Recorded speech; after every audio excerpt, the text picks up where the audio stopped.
All right, we're back to the Secret Lake, Chapter 13, An Unexpected Welcome. No sooner had the children turned out of sight than Jack's urgent whisper cut in from one side. "Over here, you gotta go, the mole's just danced again." As they glanced to their right, he stepped from behind a tree. "Go where?" said Lucy, clearly put out. "Home," said Stella. She smiled apologetically. "And where exactly is home?" said Lucy, frowning. "And don't you dare tell me it's in Australia." The children all laughed. "It's not far," said Stella brightly. "Emma will tell you in the morning. I'm sorry. We will see you again, though." Lucy sniffed deeply, failing to hide her disappointment. "Oh, and just in case," Stella's cheeks reddened. She slipped the friendship bracelet off her wrist. "Can you give this to Emma for me?" "What on earth's that?" said Lucy with a frown as Stella quickly slipped it onto her wrist. "It's a friendship bracelet," Stella smiled and shrugged. "It means you stay friends wherever you are." Already the others were heading off. "Thanks again, Lucy. You were brilliant. Emma will explain."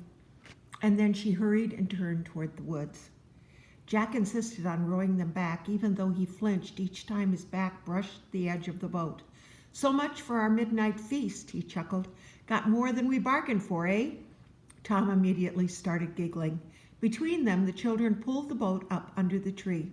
"Well," said Jack, suddenly awkward, "I got to thank you for saving me, and for saving me Pa by the sound of things." He cleared his throat. "Was sure fine to meet you, and have a safe trip back." Stella swallowed hard.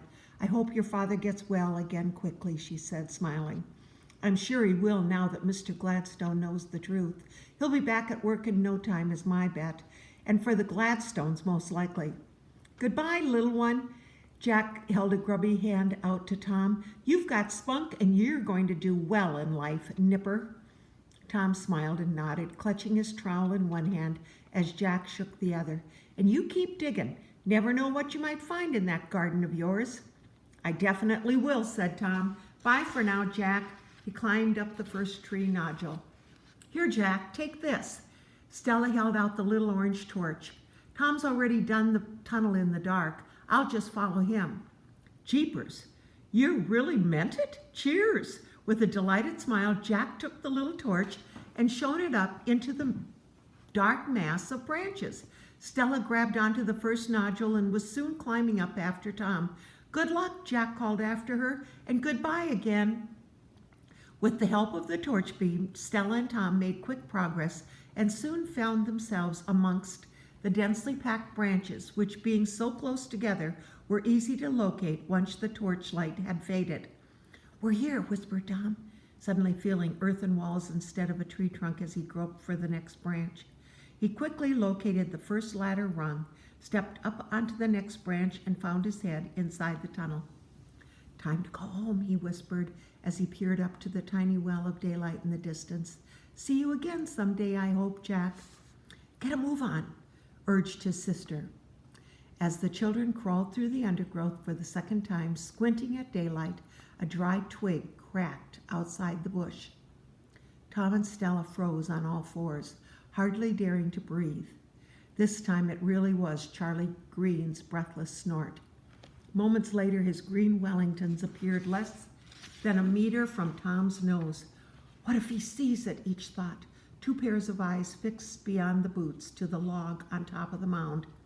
"Come on out, you two. I know you're in there." Tom and Stella crawled sheepishly out and were surprised to find Charlie Green now sitting on their log. "Well," he snorted, "it ain't a bad idea, and certainly not one worth hiding in me bushes for." The children stood up, brushing dirt and twigs from their hands, hair, and knees.